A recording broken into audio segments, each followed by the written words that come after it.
Eu sei, você já não aguenta mais esses vídeos de dicas para o Enem. E eu também não, eu te garanto. Ainda mais depois do primeiro dia de prova que foi nesse final de semana. Mas esse vídeo aqui ele vai ser rápido e objetivo, eu te garanto. Eu vou mostrar para você algumas coisas que você tem que fazer em matemática que aumentam muito a sua nota. E algumas coisas que você não pode fazer, porque diminuem a sua nota. Primeiramente, vamos nos concentrar nas coisas que você tem que fazer, que são importantes. A primeira delas é deixar os exercícios difíceis para o final da prova. Pensa comigo, vamos supor que você está iniciando a sua prova e você se depara com uma questão que você só precisa fazer uma multiplicação e somar, que nem essa, e também tem ao lado um exercício que você tem que fazer análise combinatória, que vai demorar um tempão, como esse. Qual dos dois você escolheria para começar a sua prova? Eu sei que isso parece meio clichê, mas muitas pessoas que têm condição de fazer mais de 40 certos, na maioria das vezes não conseguem porque tomam decisões erradas, como escolher uma questão mais difícil quando você pode começar pelas fáceis. Então o meu conselho aqui é você deixar os exercícios mais difíceis para o final da prova, primeiro porque eles pontuam menos, ou seja, eles vão impactar menos na sua nota final do que os exercícios fáceis, e além disso, eles te fazem ocupar muito tempo. Então, se você gasta muito tempo em apenas um único exercício, que não vai pontuar tanto, sendo que você poderia ter resolvido 3 outros, que vão pontuar sozinhos, mais e juntos ainda mais, isso é meio lógico que você tem que priorizar os mais fáceis. Por isso, quando você se deparar com exercícios difíceis, como análise combinatória ou juros compostos, deixa para o final que é melhor. A segunda coisa para você fazer é priorizar as questões de natureza ao invés de exercícios difíceis de matemática. Isso aqui também é um ponto muito importante. Se você quer medicina, um grande diferencial é você ir bem em natureza, porque muitas pessoas, beleza, conseguem uma boa nota em matemática, na redação, só que em natureza parece que quase todo mundo vai mal. Então o que você precisa entender é o seguinte: antes é mais vantajoso você garantir mais exercícios de natureza do que você garantir um exercício muito difícil de matemática. Pensa comigo, aquele exercício dos juros compostos que caiu no Enem de 2023. Foi um exercício tão difícil que ele foi anulado pela TRI porque pessoas acima dos 40 certos erraram ele, sendo que essas pessoas deveriam ter acertado. E daí pessoas que acertaram questões mais fáceis, que não iam acertar questões difíceis, acertaram esse exercício no chute, portanto, por isso ele foi anulado. Então, antes de você pegar e resolver um exercício como esse, que demanda muito tempo, que você precisa ficar lá vários e vários minutos para resolver e não vai pontuar tanto, você tem que priorizar resolver exercícios de natureza, que podem ser de nível médio e que vão impactar também de maneira significativa na sua nota. Então, antes de você pensar em fazer 45 exercícios de matemática, acertando os 2 mais difíceis, é melhor você garantir mais alguns exercícios em natureza que vão impactar ainda mais na sua média final. Então, eu, sendo professor de matemática, eu admito que isso é muito importante para você. Então, você tem que ser realista e pensar com estratégia. É mais vantajoso você aumentar os seus exercícios de acerto lá em natureza do que você acertar os 2 mais difíceis da prova de matemática. Terceiro ponto, planejar o uso da rascunho. Isso aqui muitas pessoas também cometem um grande erro. Elas pegam já nas 5 primeiras questões e já vão usando o rascunho de maneira sem pensar. Gente, analisa comigo. Muitas pessoas já nos 5 primeiros exercícios utilizam o rascunho, sendo que muitas vezes não é nem necessário. O rascunho é uma ferramenta que você tem que pode te ajudar muito, principalmente nos exercícios que pontuam bem, mas que são trabalhosos. Então, se para todo e qualquer exercício você já pega e faz um rascunho, isso pode te prejudicar com a perda de um espaço que você poderia utilizar depois para resolver outros exercícios que de fato você precisaria do rascunho. Então, o que eu recomendo para você é utilizar do rascunho apenas quando é necessário. Não vai para todo exercício, até os pequenos, resolver pelo rascunho. Só use o rascunho quando de fato é importante, porque senão lá no final você vai ter exercícios onde seria interessante ter bastante espaço no rascunho para você aproveitar, só que daí como você usou para qualquer exercício, você já não tem muito espaço no rascunho útil para utilizar nesses exercícios que de fato seria muito importante usar essa ferramenta. Então pensa comigo, quando não é necessário usar o rascunho, não utilize os próprios espaços da prova.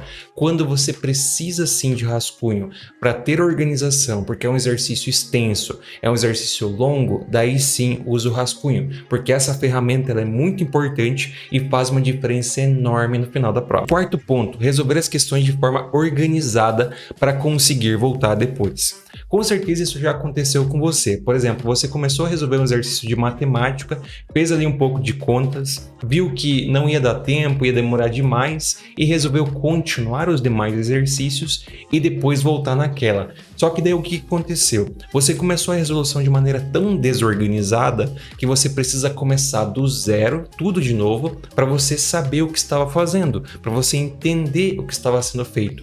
Isso é uma grande perda de tempo. Então o que você tem que compreender, o que você tem que fazer é tentar sempre fazer as suas resoluções, principalmente dos exercícios extensos, de maneira organizada. Por exemplo, pega esse exercício aqui.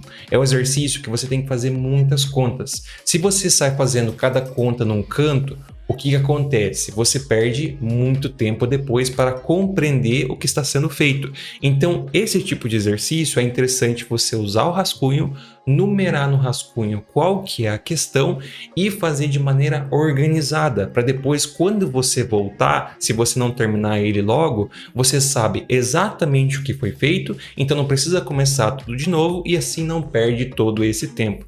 Então, principalmente nos exercícios extensos e difíceis, busque fazer de maneira organizada. E até mesmo se você começou a fazer e errou o exercício, você pode voltar depois e com a sua organização você consegue identificar o que você errou para não cometer esse mesmo erro de novo, que também seria uma perda de tempo. Então essas são as coisas que você tem que fazer, mas agora o mais importante também, o que você não pode fazer? Primeiramente, eu vejo que muitas pessoas na internet falam, embora seja uma grande bobeira, errar questões difíceis de propósito. Isso aqui é uma teoria da conspiração quanto à questão da TRI, mas assim, você não vai pagar para ver lá na hora da prova de errar um exercício que você considera difícil de propósito. É muito mais interessante você acertar um exercício do que você errar, porque você não tem certeza da TRI. Por exemplo, o exercício de juros compostos. Quem no dia da prova ia imaginar que de fato aquela questão ia ser anulada pela TRI? Os especialistas no TRI, os especialistas, como é o caso do professor Fredão, tudo bem, essas pessoas conseguem já ter essa noção, mas a maioria dos estudantes não consegue. Então não tem como você pagar para ver isso lá no dia da prova, errar um exercício de propósito. É melhor você fazer 45 acertos do que você fazer 44. É melhor você fazer 40 do que 39. Então se você sabe qual que é a resposta correta do exercício, coloca a resposta correta. Por mais que seja um exercício mais difícil, por mais que seja qualquer o contexto, se você puder aumentar os seus acertos, aumente. Não erre exercícios de propósito, porque você não tem como saber a TRI da questão antes de sair os microdados. Então você não pode pagar para... Até porque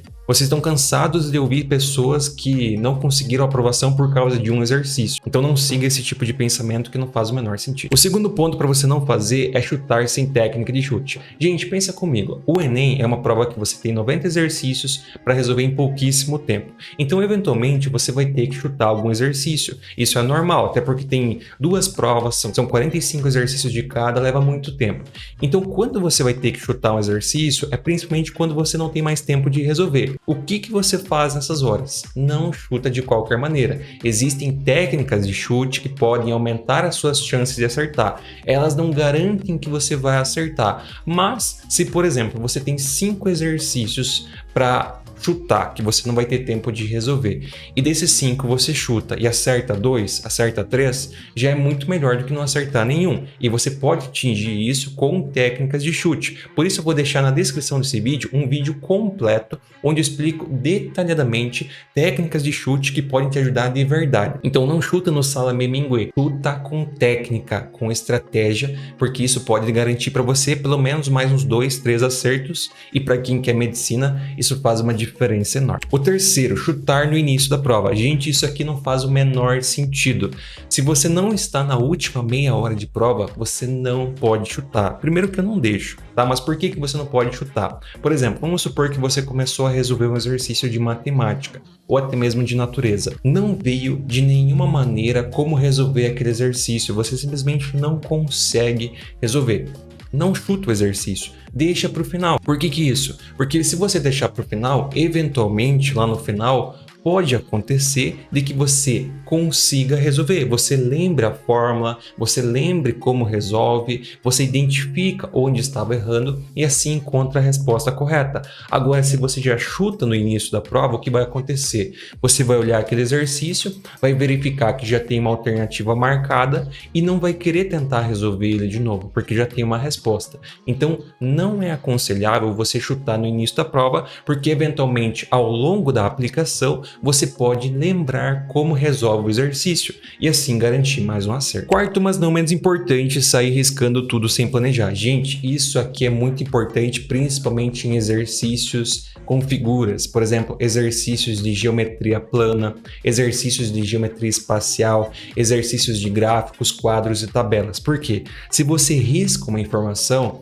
ninguém vai emprestar para você uma outra prova para você verificar o que você riscou. Por exemplo, pega esse exercício que caiu no Enem de 2023 PPL. Você risca errado ali no meio, onde tem as informações, no caso, onde você vai ter que fazer o desenho para identificar a distância EF, você pode perder um espaço valioso que depois pode te prejudicar na resolução. E isso aqui acontece nos mais variados exercícios. Então, sempre muito cuidado quando você vai riscar, porque você não vai ter uma borracha para apagar e não vai ter outra prova para verificar o que você riscou. Então tome muito cuidado. Eu já vi muitas pessoas perderem exercícios, por exemplo, de gráficos, como é o caso desse exercício, onde elas riscaram em cima da linha e depois não sabia se o gráfico tocava ou não tocava a linha. E assim acabaram perdendo uma informação e errando o exercício. Então por isso, muita calma, não sai riscando tudo aleatoriamente, pois isso pode fazer você perder alguns exercícios. Obviamente não vai ser aquele negócio, nossa, vou perder 10 exercícios por causa disso,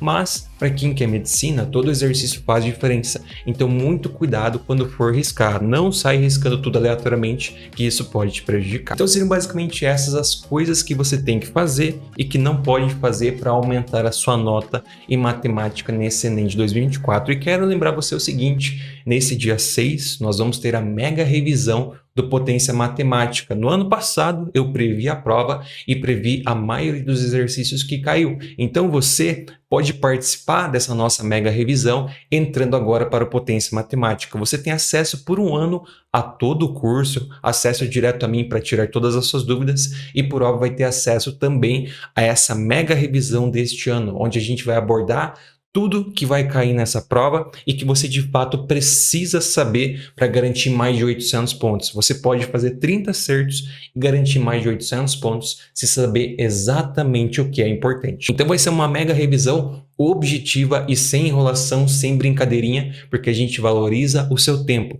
Então lá nós vamos apresentar apenas o que é mais importante para você garantir a sua aprovação na faculdade. Por isso, se você quer participar e assim como essa galera prever o que vai acontecer no Enem, em matemática nesse final de semana, garanta agora a sua vaga. O link está na descrição e também no comentário fixado. Então é isso, pessoal. Espero que todos tenham gostado. Boa sorte nessa prova desse final de semana. Desejo a vocês todo o sucesso do mundo, que vocês tenham muita calma e muita tranquilidade para assim garantir de fato um excelente resultado. Então é isso, pessoal. Muito obrigado a todos que assistiram. Um forte abraço, valeu.